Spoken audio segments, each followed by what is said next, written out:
to Who is Will Sims, the podcast. And I am, of course, the illustrious Will Sims, based in Baltimore, Maryland. I am a musician. I am a teacher, former teacher. I am a businessman, an entrepreneur, if you will, trying to push my music out there to the masses. But what's important is that I have a lot of knowledge to share and opinions, and hopefully I can help guide some people who are also struggling with their own personal indecision or uncertainties.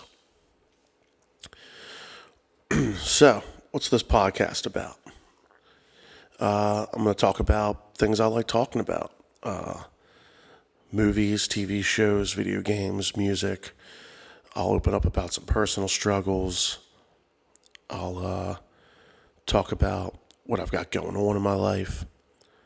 It's going to be a good time. This is the first episode. We're just trying it out. Hope to get some guests on here maybe at some point. And, yeah. So, where do we start? Yeah, I live in Baltimore, Maryland. I have been playing music for the better part of 15 years. Went through some various bands, learned a lot about making music with people and writing songs, and eventually became a solo artist under the name of Will Sims. I write all kinds of rock, pop, alternative type songs, and that's the most important thing to me, really, in my life right now. But I like to divulge in various forms of media. I'm a nerd for movies, certain TV shows. I love video games. I was just thinking the other day about how, when I was a kid, my parents would be like, don't you play those, you're never going to do anything, you're never going to become anything playing video games. And now people are out there like making big bucks playing video games. So good for those guys. I didn't quite have that drive. I missed that boat, but I do like to partake from time to time. So yeah, let's start off, let's talk about some movies. So I've been, and none of this is necessarily like the most recent releases. It's more just like, things that I've seen recently, how I felt about them. They could be good or bad, but I'll tell you how I feel. So first I want to talk about a movie called Kate. It's on Netflix. It's probably been on there a while with Mary Elizabeth Winstead and Woody Harrelson. And it's an action movie. I thought it was very entertaining and very well shot. The action is pretty intense. They don't make Mary Elizabeth Winstead is basically like an assassin, and she gets poisoned, and all these people are trying to kill her. And, so she's got this thing going on the whole time that's kind of a hindrance, which is, obviously builds to the tension. But she also does these action scenes really well. You feel like she's in danger. There's plenty of times where like she's fighting someone bigger than her and she's using her agility and her martial arts skills to create leverage and try to take down these bigger opponents who can literally multiple times just pick her up and throw her around and slam her down and stuff, but she still comes out on top. So that was a really entertaining movie. I definitely recommend it. Well, you'll hear some of the brain the brain vomit coming out of me. My apologies. Next movie is Old Dads with Bill Burr, directed and starring Bill Burr. Very funny, also on Netflix. I didn't know what to expect. Like, I'm not a ha-ha comedy guy. I guess I have a certain taste in comedy. I think Bill Burr as a comedian is hilarious. And so he definitely brings his voice to this movie, which is definitely that kind of cynical looking at this new world through older eyes type of frustration, but also trying to accept that things are the way they are. And I think the movie does a pretty good job of having that raunchy comedy, addressing controversies and the culture of today, while also having a kind of heartwarming undertone to the story that makes you feel like you came away with something. So, Old Dads on Netflix. Last movie I want to talk about is The Marvels, which I saw in theaters. I saw it opening day. I thought it was good. I didn't hate it. I know that's a terrible compliment to give something. I didn't hate it. I really enjoyed it. I thought it was entertaining. There were some good funny moments. I am on the Marvel bandwagon, so I could probably be accused of defending it a little bit too much. But I've also as I've gotten older, I have become more critical. Like, whereas maybe even 5 or 6 years ago, I'm 34. I may have been like, oh yeah, it was good. I had a good time, or I enjoyed it. Now I'm more like what was the point of that, you know? And I felt that I've been feeling that with some of the Star Wars stuff recently, and even some of the Marvel stuff recently. I've been kind of like what's going on, man? Is it really that hard to make something that's entertaining and compelling? But I didn't feel that way about the Marvels. I felt like the most important thing to me in the movie is the relationship between the three leads. And the reason I felt like a little disappointed is that anytime they had a chance to make you really feel like emotional about like something that's going on between them, they kind of like duck out and go right into the next thing, and then you don't really get any more of that, which to me has been a problem with Marvel since the dawn of time. Like, in the comics, they've obviously had a lot of emotional arcs, but in the movies, I feel like most of the time they kind of shy away from it. I mean, the Russo brothers are obviously a example of that, it being done well, because in all 4 of their movies, they have managed to, when there's an important moment or an emotional moment, they really let it hit you and let it sink in and give you that moment to really sit with what happened. Whereas, like, recently it's kind of like, oh yeah, this crazy thing happened. It sucks. All right, we're moving on to the next thing. So yeah, I mean, the action sequences were good, and I liked it more than the first one. I think that Brie Larson's better in it. I've always liked Brie Larson. I kind of think she's hot, but I can understand how not everyone feels that way. But I think she's a gorgeous woman. I think she's got the ability to really be an emotional, give that character emotion, and really, really sell it. But I feel like I was hoping that Captain Marvel, like the first Captain America, would be like, all right, look, here you go. Here's the character. This is the setup that we needed. And then that the Marvels would be like the Winter Soldier for her. But they clearly didn't go that route. So, the Iman Vellani is amazing. I did watch Miss Marvel. I think that she is the best thing about the movie for sure. And I really hope that they keep bringing her back for stuff because I think she could really help this franchise going forward. So that's it for movies. I'm gonna take a sip here. I've got a crowler here that I got from a recent gig, filled with a beer from a brew from Thick and Thin Brewing Company up in Hagerstown called Sky Castle, and I've been sipping that this evening, and it's tasty. I like it. It's nice. I'm not an IPA guy. I like my beer like smooth, tasty, and I don't mind paying more for a good beer as opposed to, you know, a lot of people in this area drink Natty Boh, and to me that stuff is. Ugh. So yeah. Next, I want to talk about some TV shows. Sort of. I started watching this show called Happy. Again, an older show. It's got Christopher Maloney, who was on Law and Order SVU.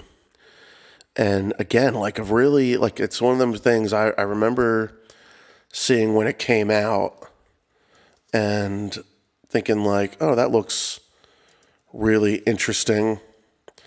And so I started watching it. It's just very entertaining, very high energy.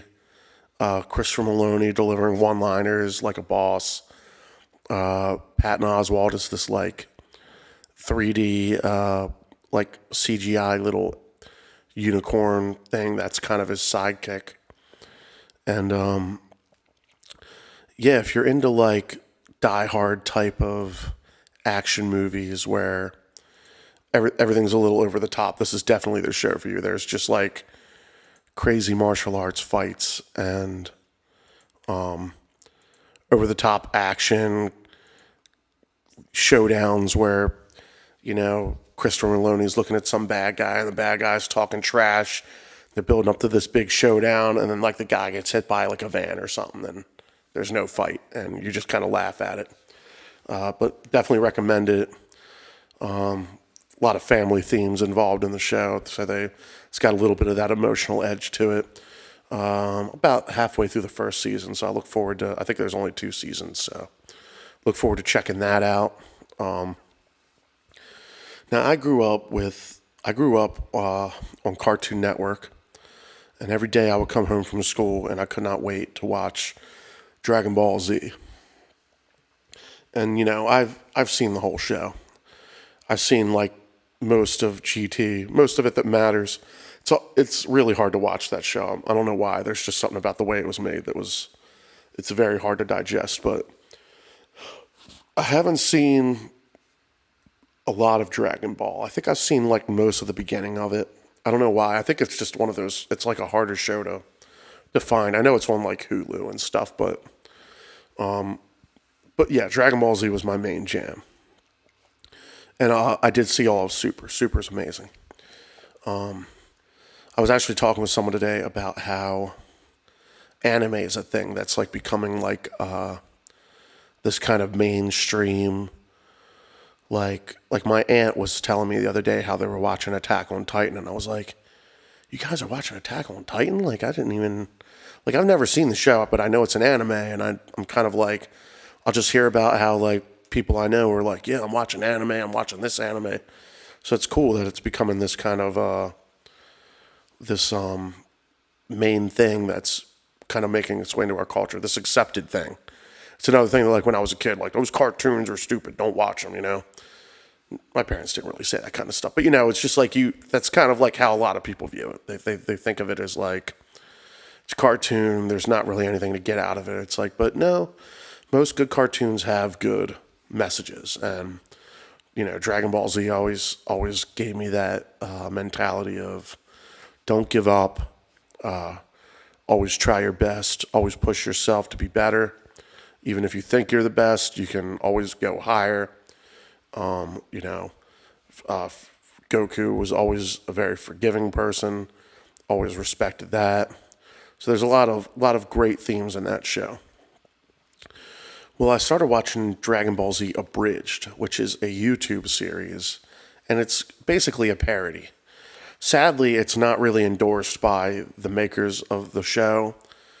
Like I've seen interviews where like that are involved in the show are basically like, yeah, we really don't condone that. Like I think they even tried to shut it down at one point, but they were allowed to make it because it was a parody, and it basically uses the footage from the show, but this guy redubbed the show and they do a pretty good job with the voice acting, I think.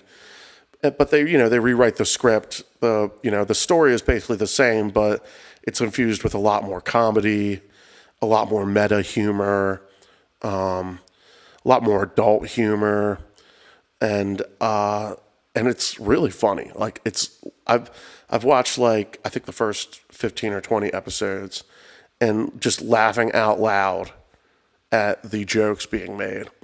And a lot of it is enhanced if you've already seen Dragon Ball Z and you know like the basic stories of it and things that happen in the show and stuff like that. It just makes this even funnier, but a lot of the jokes are, based around like Goku's kind of I don't want to say ignorance, but his just like cluelessness. There's a lot of jokes like that. And about his hunger, about the Saiyan hunger, and the running joke of like him being a bad dad and stuff like that. All that is great. So if you feel so inclined, I would highly recommend checking it out if you are a Dragon Ball Z fan, or if you just like funny anime parodies. It's a good watch. All right. So video games. I've been playing. I'm behind on video games for sure. I'm definitely not up with the most current games. I've been kind of cycling between Elden Ring, and playing Elden Ring made me want to go back and play Sekiro. So I kind of tried to go back and play Sekiro, which is like, if you don't know video games, it's just one of those games that's very reliant on your ability to react and your timing. You basically play like a samurai warrior, and you've got to time your opponent's attacks to deflect them and knock down their stamina so you can defeat them. And it's just very fast, intense fighting. And I've beaten it a few times, but it's one of those games I haven't played it in a couple of years, and so going back to it is like a whole new learning experience. But Elden Ring, I've been playing that. I beat it once. I think it took me 100 hours to beat it the first time. So I redid my character. I'm doing a second run through. Supposed to be some DLC for that getting announced, or hopefully announced when it's releasing. They announced that it's coming, but some DLC for that. So hoping to hear about that any day now. But the newest thing I played is the Separate Ways DLC for Resident Evil 4. That was really good. Probably the best DLC. Like, I never had any problem with DLC as a thing. I feel like there's just been this kind of, outrage culture about everything. Everything, there's a reason to be outraged about it. Oh, DLC should just be part of the game. No, I think that if they released the game they wanted and they wanted to make an expansion for it, you should have to pay for it. I'm not entirely a fan of the live service method, mostly because it tends to lead to unfinished games being released, and then they try to fund the finishing of the game by selling you skins and other useless things that don't really make that much of a difference. But like the Separate Ways DLC was like one of those things. It was, I think, like $10, and it was like a whole second kind of campaign, and it was a lot of fun. I love the Resident Evil series. I'll probably talk about that at some point. But I like how if you've ever played the original Resident Evil 4 was such a big deal when it came out, and when I played the remake, there were definitely things that were missing, and I was kind of like, really? Like, I felt like certain things were so iconic in that game because they were outrageous or over the top, and the Separate Ways DLC managed to bring it back and also give you more of what was great about the game. So that's all I got to talk about for video games right now. I want to talk about the new Beatles song. Now, I'm not like some huge Beatles fan. I probably haven't listened to most of their albums front to back. I've probably listened to a couple of them front to back. I know I had the White Album at one point. I had the Octopus's Garden I think it was a soundtrack. My favorite thing was it's like a compilation / remix called Beatles Love. And that was a great collection of Beatles songs that were they kind of mixed certain songs together and made them transition from one to another. And that was a great listen. And so like, I know a hefty amount of Beatles songs, but the idea of them being able to create a new Beatles song from a like demo recording is amazing. And I listened to the song. It sounds like a modern produced song, and it's a beautiful song, and it feel like it has, great meaning to it. And there's a lot of it's an AI song. No, it's actually they used AI to separate the recording. So there was a recording of John Lennon playing piano and singing the song, and they used AI to separate the vocals from the piano because it was one of those things where, you try to turn the piano down when you're turning the vocals down. You want to try to turn the vocals up, you turn the piano up. So the AI was able to go in and find like just the vocals and take that out and have just the piano and just the vocals. So you still have John Lennon playing piano and you have John Lennon singing vocals, but now you can mix the song. You can get the levels where you need them. And then they were able to they actually had, recordings from they tried to work on it before the technology was there, but they had George Harrison playing guitar on it, and so it's like it's actually the Beatles and they're all on the song. It's not like an AI voice pretending to be John Lennon. It's just it technically is just separating the sound waves in a way that makes them individual tracks. I don't know, maybe that's AI John Lennon, who knows. But I think it's interesting. I think it's cool. I just saw they released a bunch of Beatles stuff that has been newly mixed. So I look forward to listening to some of that and hearing if they've continued to use that technique. I want to try to mess around with it. I have like these live recordings off of like a board and like a soundboard. So sometimes what you get is like vocals, and then you get like really low guitars and bass, but then like the kick and the snare are like pretty prominent. So I'm wondering how much of that I could separate and be able to take it to a studio and have it mixed into something that I could put out. So it's really cool, interesting stuff. So yeah, like I said, I'm a musician. The struggle of musicians is real. Trying to build an audience as ever is tricky and elusive. And it's not that like people don't want to care. I think that people don't understand sometimes that like when you're doing a show, you're expelling a lot of energy, and it's really hard sometimes to walk off stage and want to have like a conversation with somebody about.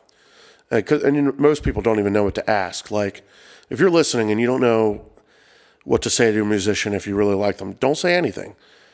Or really the best thing to do is go to their merch table, say, hey, I thought you guys are really great, and then buy something. Buy a CD or a shirt, or say, hey, like, do you guys have any stickers?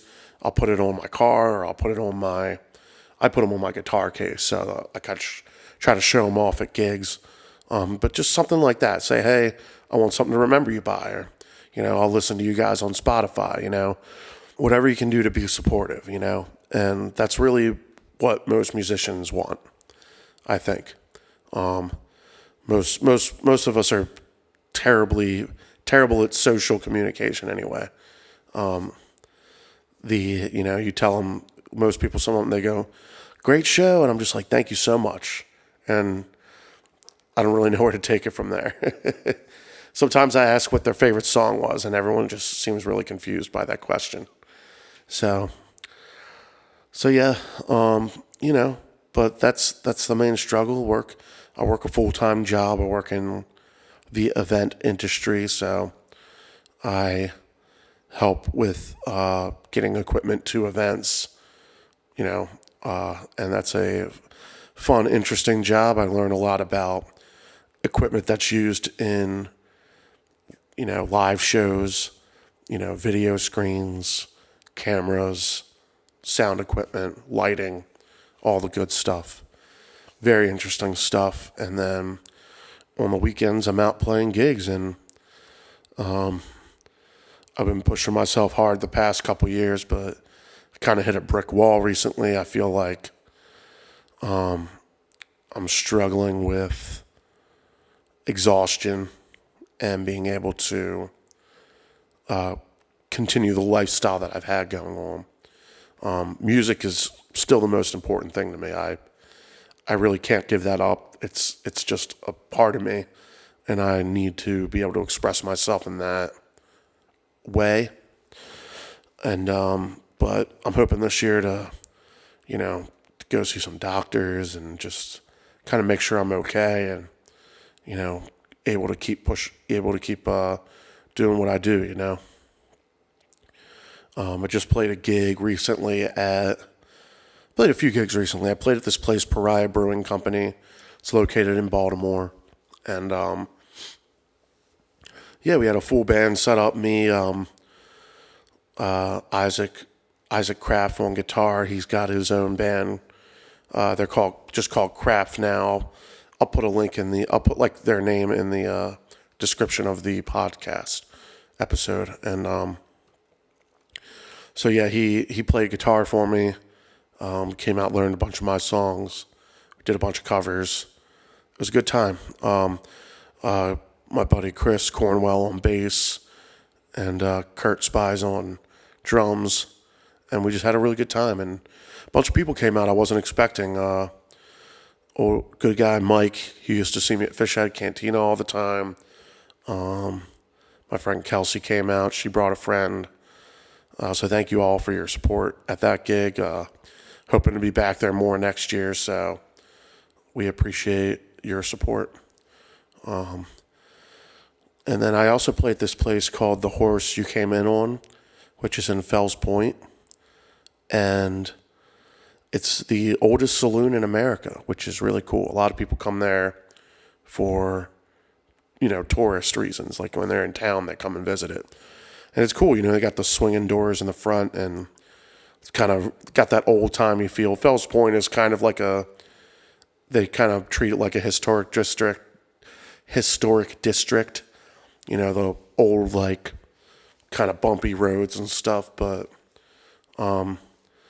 that's a fun place to play. And then I just played up at Thick and Thin. That's where I got the Crowler. That was just me with my acoustic guitar. I'm going to be doing a lot of these intimate evenings with Will Sims in this coming year, which will be a lot of my songs, me telling stories about my songs, and covers that mean a lot to me. Songs that I grew up listening to, telling stories about those. And I'm excited. This next year coming up, I've got my cover band Phantasm. We play out a few times a month. We do mostly, I describe it as rock anthems from every decade. So, you got your Bon Jovi, you got Mr. Brightside, all the good stuff. Anything you can sing and dance to, that's what we do. Next year's looking pretty bright. But, this podcast is something that I've always wanted to do. And I look forward to keeping it going. Got some ideas for stuff I want to talk about. some of it's just self-indulgence, and some of it is, just sharing my personal struggles in hopes that it will help other people out there.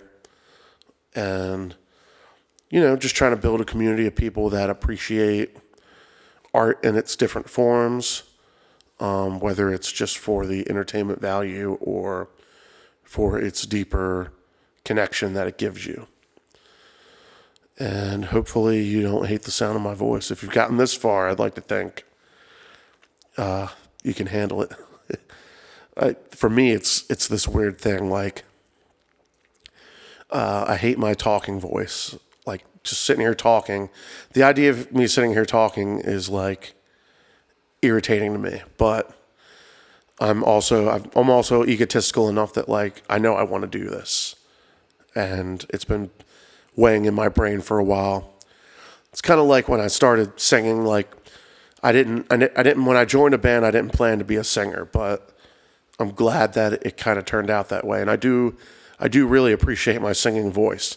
Now, my singing face, I kind of get like that singing face when I'm really into it.